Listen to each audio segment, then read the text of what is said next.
Vandeham Shigaro Shiyata Parakamalam Shigarun Vaishnavam Sya Shirupam Sagrajatam Saganaraganatam Vitam Tam Sajivam Sadvaitam Sabadutam Parijana Saitam Krishna Chaitanya Devam Shirada Krishna Paran Sahagana Lalita Shivishakam Vitam Sya Om Jnana Timirandasya Jnanachana Shalakya Chakshuram Militam Yena Tasmai Shri Gurave Namah Gurva Bhishtam Supurakam Garganara Sisha Sambhushitam Chintya Chintya Samasta Vedanipanam Shirupa Patanagam Govinda Bidam Ujwalam Varatanum Bhaktyan Vidam Sundaram Mande Vishwagurun Shah Divyat Bhagavat Premnawe Bija Pradam Devam Divyatanum Suchanda Baranam Balarka Chelanchitam Sandrananda Puram Sadegavaranam Vairagya Vidyamburim Shri Siddhanta Nidhim Subhakti Lasitam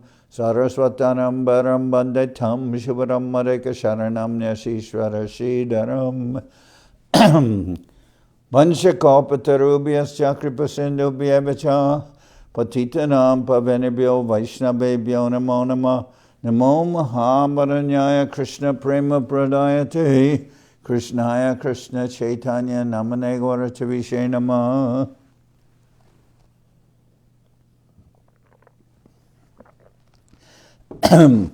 We're reading from the Sri Chaitanya Bhagawat by Srila Vrindaban Das Thakur, and this is with translation by Sarvabhavana Prabhu, one Bengali devotee. This is Adi-khanda, chapter 15, Sri Nimai, Marries, Sri Vishnupriya. All glories to Lord Gaurachandra and all glories to Lord Nityananda. Lord, kindly offer me your lotus feet so that I may hold them within the innermost recesses of my heart.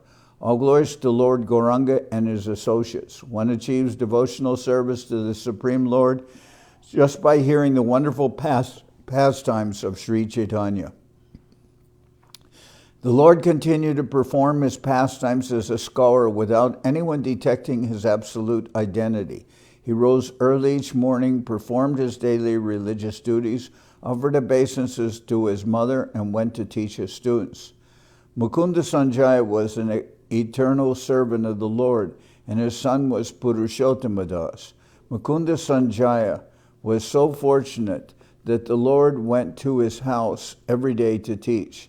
Nimai would sit alone in the courtyard in front of the temple of Durga, and gradually his students would assemble.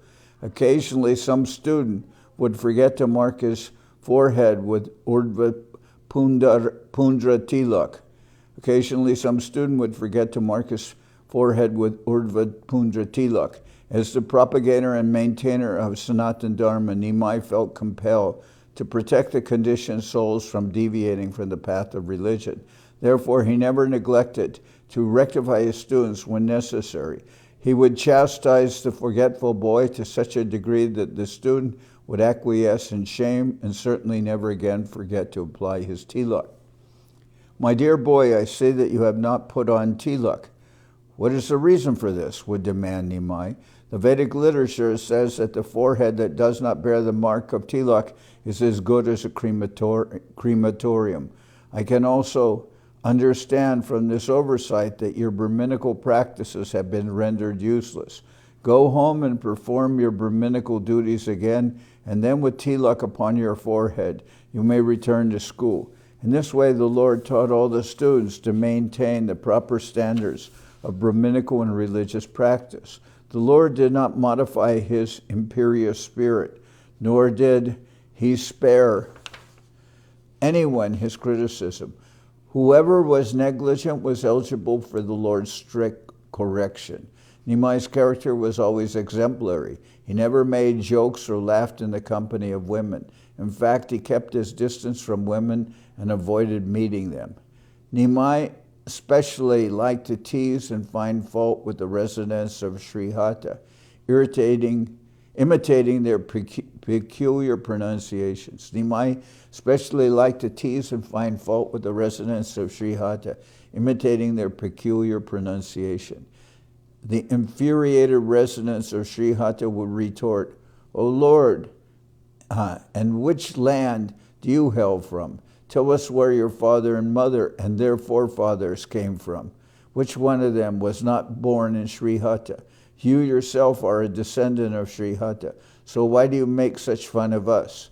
The more they tried to chastise the Lord, the more fun he had imitating their pronunciation and making jokes at their expense. It required little provocation to infuriate them further, and occasionally one of them would chase the Lord with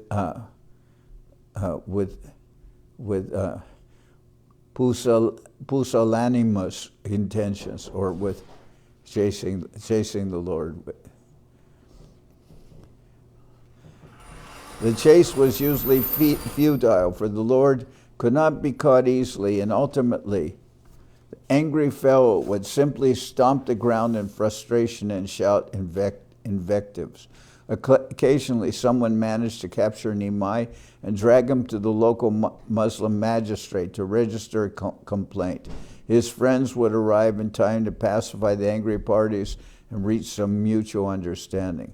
The Lord would also search out the house of a person from East Bengal. He would break in, destroy the foodstuffs, and run away laughing in mock fear. In this way, he created havoc in Navadip, but he never had any incident that involved women. He never even looked at a woman. In this incarnation, the Supreme Lord did not even hear the word woman. Therefore, those realized souls who are fixed in the scriptural conclusions never glorified Lord Chaitanya as Gauranga Nagar, the Lord in the mood of a paramour.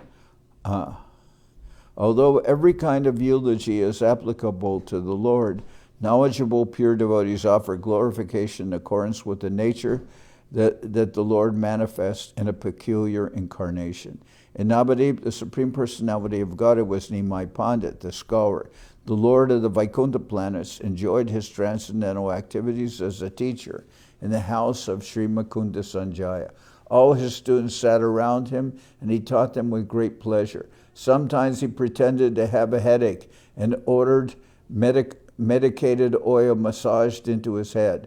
Then he would continue his discussion, submerged again in his innate spirituality.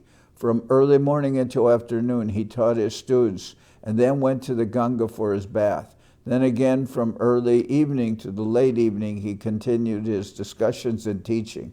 If any student studied under Nimai for a year, he left his tutelage as a full-fledged scholar, well-versed in the scriptural conclusions. While the Lord was absorbed in his activities, Sachimata constantly thought of the Lord's remarriage. She searched all of Navadip for a daughter-in-law suitable for her Nimai. Sri Sanatan Mishra was a pious and charitable Brahmin, a benevolent and pure-hearted devotee of Lord Vishnu. He lived in Navadip and engaged himself in serving guests and assisting less fortunate people. Born of a noble family, he was truthful and self-controlled. As a scholar, he had earned the title Raja Pandit, and as a wealthy gentleman in Navadip, he personally maintained many needy people. Sanatan Mishra's daughter was like Sri Lakshmi Devi in beauty and character. As soon as Sachimata saw her, she was convinced that the girl was the best choice for her son's wife. From early childhood, the young girl bathed regularly in the Ganga 2 or 3 times a day. She was dedicated and obedient to her parents, and she had no interest other than devotion to Lord Krishna. Every day when she met Sachimata at the bathing by the Ganga, she humbly offered her respects. Sachimata reciprocated and blessed her, saying, "May Krishna bless you with a suitable husband." However, as Sachimata bathed, she thought, "This girl should marry my son." Sri Sanatan Mishra and all his near relatives were equally eager to have the Lord as a son-in-law. One day, Sachimata sent for Kashinath Pandit and told him, my dear sir, I have a proposition. Go tell the Raj Pandit that if he so desires, he may offer his daughter's hand in marriage to my son. Keshinatha Pandit proceeded immediately to Sri Sanatan Mishra's house, repeating the Lord's name in silent joy. When the Raj Pandit saw Kashinath Pandit at his door, he immediately offered him a seat with due respect. "What brings you here, my dear sir?" asked Sri Mishra. "I have come with a proposal, and if you so desire, I will reveal it to you," replied Kashinath Pandit. "You should offer your daughter Vishnupriya in marriage to Vishwambar Pandit. I think it is a perfect match. He is a divine personality suitable in all respects for your daughter. Your daughter, who is chastity personified, will be the best for him. Vishnupriya and Nimai Pandit remind me of the divine couple, Krishna and Rukmini. So perfectly suited are they for each other." Raja Pandit disclosed the news to his wife and near relatives and waited for their advice and comments. Unanimously, they agreed. What is the need for further debate? This is a perfect proposition. Quickly make all the necessary arrangements. The Raj Pandit happily replied to Kashinath Pandit, "I have decided to marry my daughter to Vishwambar Pandit, so proceed with all the arrangements. If the Supreme Lord so desires, my family and ancestors will be greatly blessed by this marriage of my daughter. Kindly go to their house and inform them of everything. I am fully in favor of this marriage." Sri Kashinath Pandit was extremely satisfied with the outcome of his mission, and he promptly told Sachi Mata everything that had transpired. Sachi Mata was relieved that everything had gone smoothly. Without wasting further time, she began the preparations. Nimai's students were jubilant when news of his marriage reached them. A rich gentleman named Buddhimanta Khan immediately offered, "I shall bear the cost of the entire marriage." However, Mukunda Sanjaya objected. "My dear brother and friend, if you take all the responsibilities, then what am I supposed to do?" "Listen, my dear friend," said Buddhimanta Khan, "I will not allow this marriage to become another poor Brahma's wedding. I will make such arrangements for Nimai Pandit's wedding that everyone will think a great prince is getting married." Adivas, an important ceremony before the day of the marriage, was held at an auspicious time amidst great joy and festivity. The area set aside for the actual marriage ceremony was decorated with colorful hangings around the sides and across the tops. Water pots with intricate designs, ghee lamps, grains, yogurt, and strings of young mango leaves were all around. Different auspicious ingredients required for such an occasion were placed on the floor, which had been beautifully designed with colored rice paste. The Vaishnava devotees of the Lord, the Brahmins, and all the gentlemen of Navadip attended the auspicious occasion. Invitations had been sent to all of them, requesting them to attend the feast in the evening of the day of the Adivas. By early morning, the musicians had already arrived and began to play.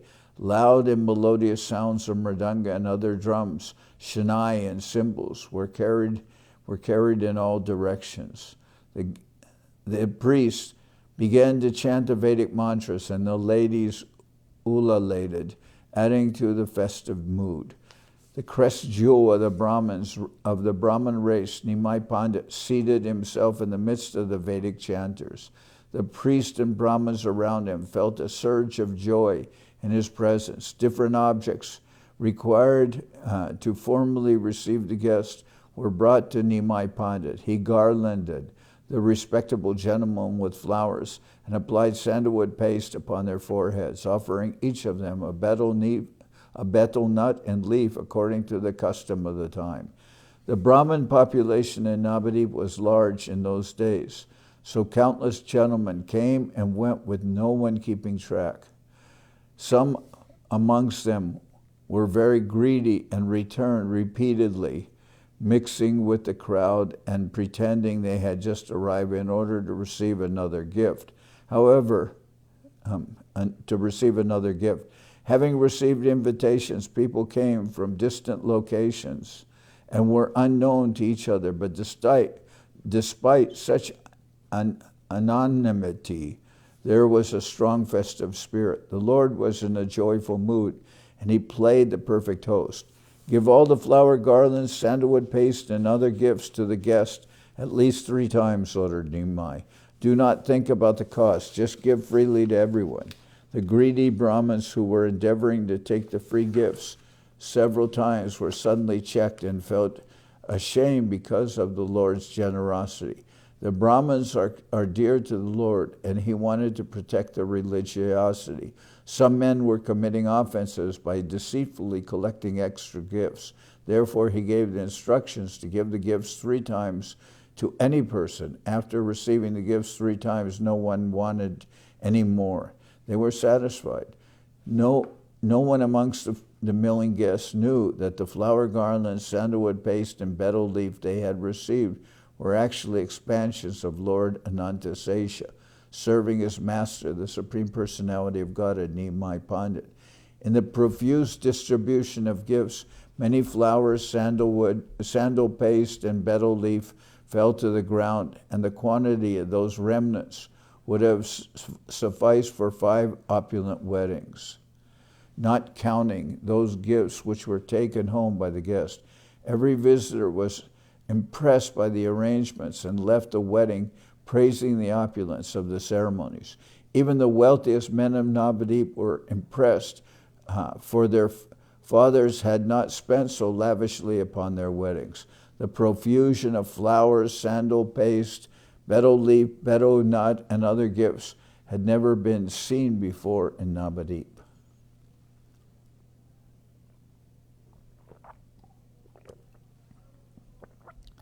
Raja Pandit Sri Sanatan Mishra was extremely happy. He and his close relatives attended the Adivas, laden with valuable gifts.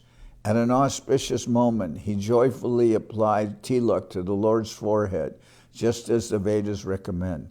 The loud chanting of Lord Hari's name, accompanied by the musicians and the ululating ladies, heightened the excitement of the moment. Having completed all of his ceremonial duties, Raja Pandit returned home. The relatives of Nimai Pandit then went to Raj Pandit's house to perform the same Adivas ceremony for Vishnupriya. Whatever was customary for a marriage in those days was performed in the midst of great festivity.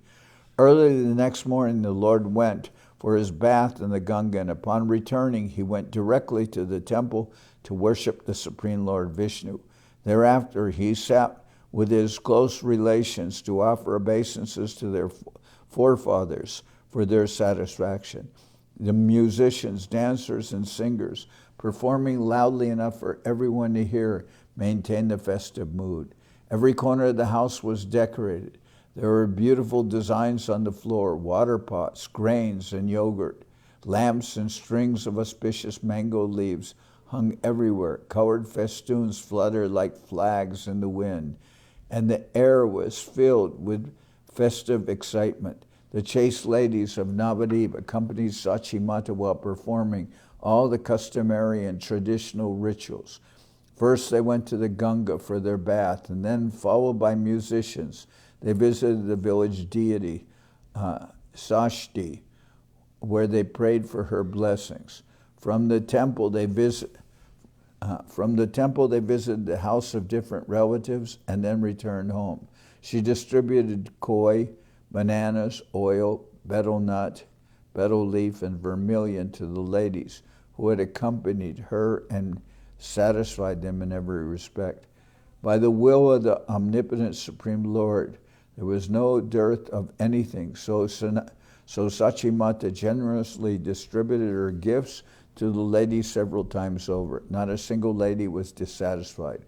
They happily rubbed oil upon their bodies and bathed. Lakshmi Devi's house was also in a state of great excitement. Her mother bustled with happiness.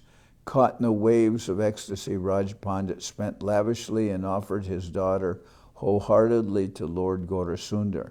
After completing all his rituals, the Lord sat down to rest, and from that place he humbly distributed food and clothes to all the assembled Brahmins.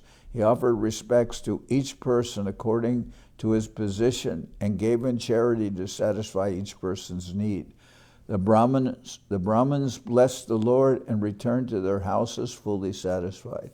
In the afternoon, the relatives came to dress Lord Gaurasundar for his marriage that evening. They decorated his entire body with sandalwood paste and applied aromatic perfumes on different parts of his body. On his forehead, they drew a half-moon-shaped tilak with sandalwood paste, placed a beautiful crown lightly upon his head, and draped his neck with fragrant flower garlands. A fine, expensive silk dhoti was tied expertly around his hips. It shone golden yellow like the setting sun. His pink lotus-shaped eyes were smeared with kajal ointment, black as the bumblebee. He held the auspicious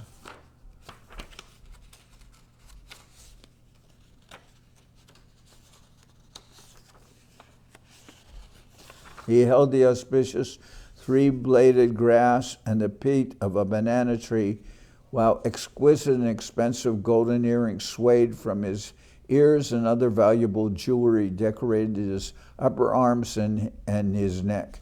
Each of the relatives decorated the Lord according to his own taste, hanging different types of jewelry upon different parts of his body. Men and women both marveled at the Lord's exquisite beauty. They forgot themselves, transfixed as they were, upon the beauty of the Supreme Personality of Godhead. Almost an hour before the time of marriage, the relatives decided that the Lord should proceed to the house of the bride. "Let us begin the journey," they announced. For an hour, the bridegroom will parade through the town before arriving at the bride's house. Buddhimanta Khan appeared suddenly with a beautiful palanquin. The musicians started up afresh, and the priest began chanting Vedic mantras. Singers, dancers, and guests all joined in a jubilant clamor. The Lord first circumambulated Sachi Mata and offered her respects, then offered respects to the Brahmanas, and sat upon the palanquin in the midst of the joyful confusion that included the ululating ladies. Ululating is when the ladies would move their tongue from side to side, making an auspicious sound. It was early evening, and the marriage procession went first to the bank of the river Ganga. The waxing moon hung nearly full above their heads and shimmered in the water of the Ganga. Hundreds of lamps were lit and music played on with undying enthusiasm. In front of the Lord's palanquin were two long rows of Sri Buddhimanta Khan's estate employees, followed by the festoon holders bearing colored flags. In their midst were the jesters, joking and evoking laughter. There were a variety of dancers performing many different dance styles, while the countless musicians played at least 5 kinds of drums, cymbals, conch shells, flutes, bells, kettle drums, and a variety of horns. Excited young children danced amongst the musicians and caught in the festive atmosphere.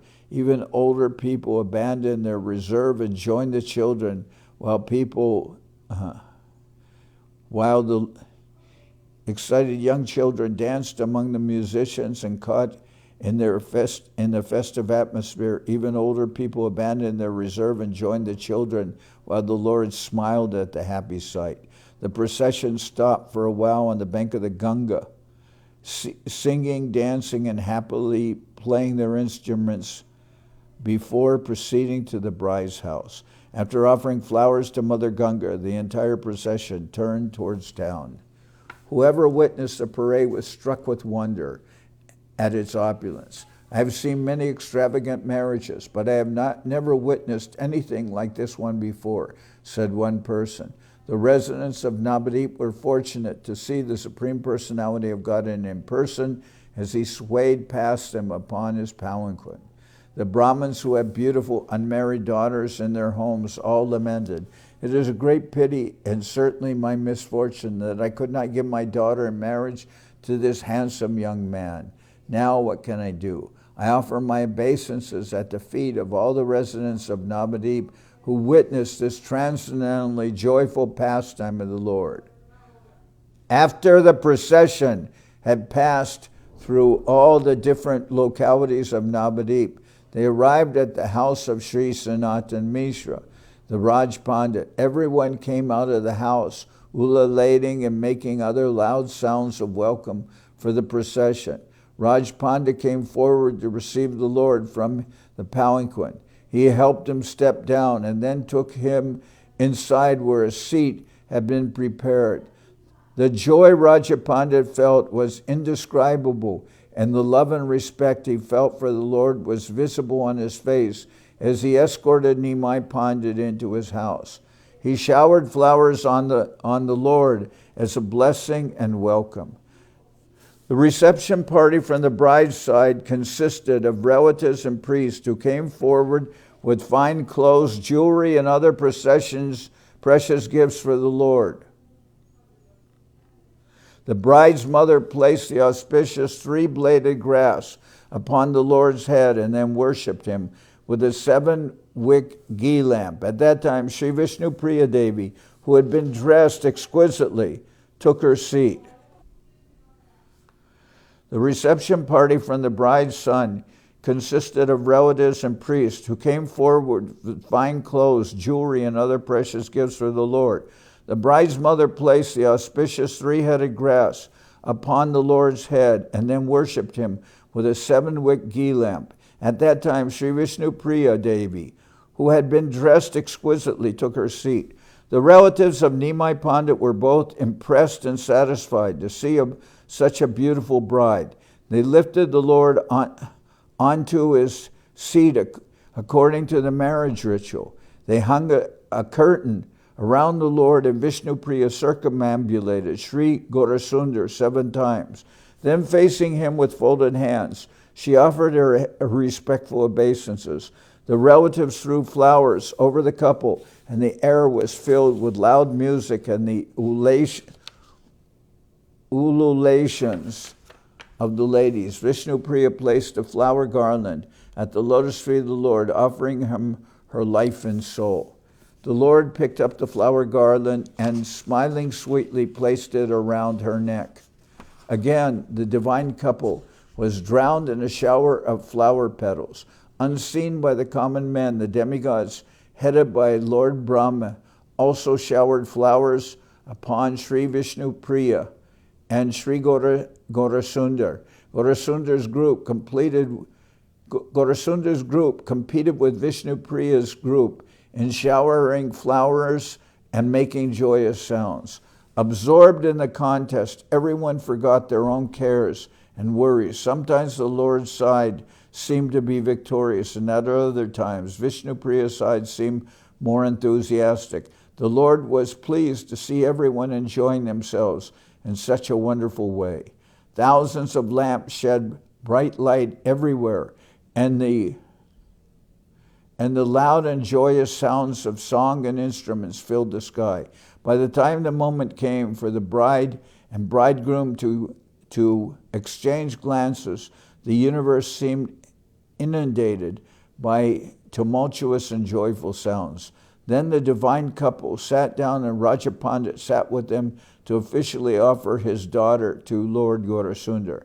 In the midst of all rituals and chanting of mantras, the marriage began with Raja Pandit offering his daughter and praying for the Lord's pleasure.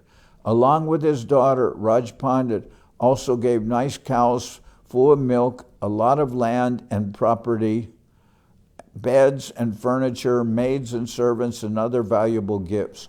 Vishnupriya sat on the left of the Lord as the Brahmins lit the fire and began the home fire sacrifice. After all the customs and traditional rituals were complete, the bride and the bridegroom went into a well-decorated reception room. Raja Pandit's house was transformed into Vaikuntha, and the guests came in to enjoy the marvelous feast. Countless people came, and all left fully satisfied. The newlywed bride and grooms spent the night in Vishnupriya's house amidst great joy. The happiness Sanatan Pandit felt cannot be described. He reveled in the same inconceivable good fortune which befalls great sages such as Nagajit, Janaka, Bhishma, and Jambavan, who also became father-in-laws of Lord Krishna or Lord Ramachandra. The divine couple passed the night and the next morning until midday in Sanata Mishra's house. Then the Raj Pandit and his relatives bid farewell to Lord Gaurasundar and Vishnupriya. In the midst of music, kirtan, the blessings of the Brahmins, and the chanting of mantras appropriate for such a journey, Nimai offered his respects to the elderly members of his father-in-law's family and left with Vishnupriya upon a palanquin for Sachimata's house. On the way, all the people they met blessed them and congratulated them. Ladies spoke respectfully of the good fortune of the bride, saying, "She is very fortunate. She must have worshipped Lakshmi Devi for many, many births." Others commented, "This couple is just like Gauri and Lord Shiva." Still others said, "They must be Sri Lakshmi and Sri Hari. They are Cupid and Rati, or Indra and Sachi, or they must be Ramachandra and Sita Devi." Truly, the good fortune of the residents of Navadip is unfathomable, for they were able to see the Supreme Lord and his eternal consort. Such was the extent of their piety. The whole of Nadia was blessed, and the residents experienced unrestrained joy by being able to see Vishnupriya, Lakshmi Devi, and Lord Gaurasundar Narayan. Finally, the divine couple arrived at the house of Sachimata. Accompanied by other ladies, Sachimata went out to jubilantly welcome the divine couple into her house, where she seated them amidst joyous sounds and music. How can one express the joy Sachimata and everyone else felt at the presence of Vishnupriya and Gaurahari? So magnanimous is the Supreme Lord that one becomes completely free from all sinful activities and their reactions just by looking at the transcendental luster of the Lord. Moreover, one becomes eligible to enter the Vaikuntha planets of the spiritual sky. Everyone from all walks of life could see the Lord and his spiritual effulgence. Therefore, he has been called the most compassionate, the Lord and friend of the fallen souls. Nimai Pandit freely distributed clothes and gifts to all the performers, dancers, and the beggars who had come to the house of Sachimata. To the Brahmin relatives and friends, he gave sufficient gifts to satisfy them all and felt great satisfaction within himself. To Buddhimanta Khan, the Lord gave a tight and affectionate embrace, leaving Buddhimanta Khan in indescribable ecstasy. According to the Vedic literature, there is no end to the transcendental pastimes of the Lord. Hundreds and hundreds of years of discourse cannot describe the divine activities which transpired in just a few hours of the marriage ceremony. As for myself, I am simply giving a brief description, and that only by the mercy of the Lord. I am unable to fully describe his wonderful pastimes. Whoever hears or reads these transcendental activities of the Supreme Lord can certainly reside in Lord Gaurachandra's eternal association. Lord Sri Krishna Chaitanya and Lord Nityananda Prabhu are my life and soul. I, Vrindaban Das, humbly offer this song at their lotus feet. Lord Sri Krishna Chaitanya and Lord Nityananda Prabhu are my life and soul. I, Vrindaban Das, humbly offer this song at their lotus feet.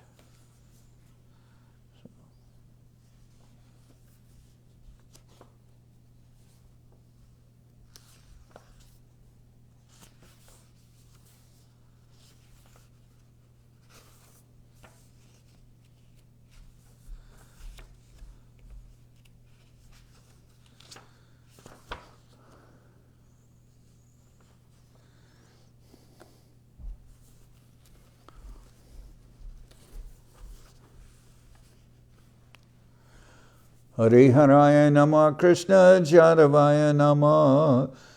Hari Haraya Nama Krishna Jadavaya Nama.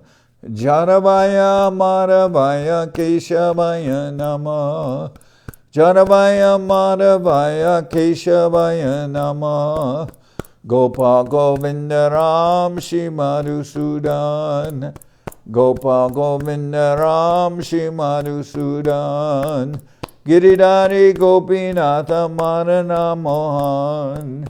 Giridhari Gopinatha Marana Mohan. Shri Chaitanya Nityananda Shri Advaita Chandra.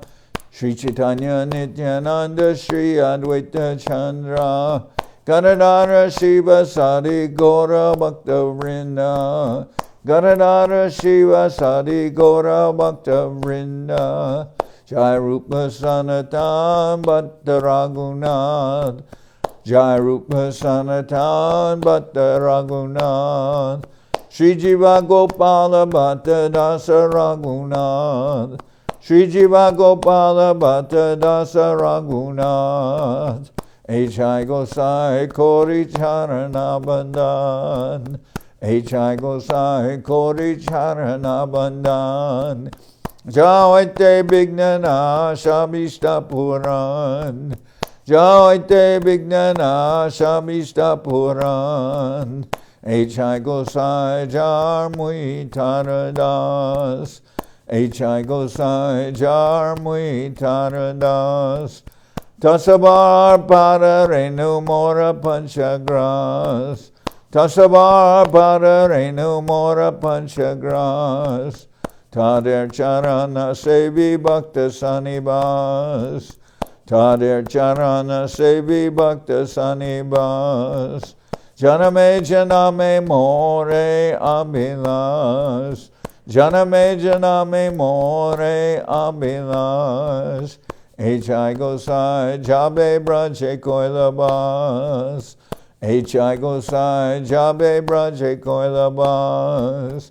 Radha Krishna Nitya Lila Korila Prakash. Radha Krishna Nitya Lila Korila Prakash. Anande Bolo Hari Bhaja Vrindavan. Anande Bolo Hari Bhaja Vrindavan.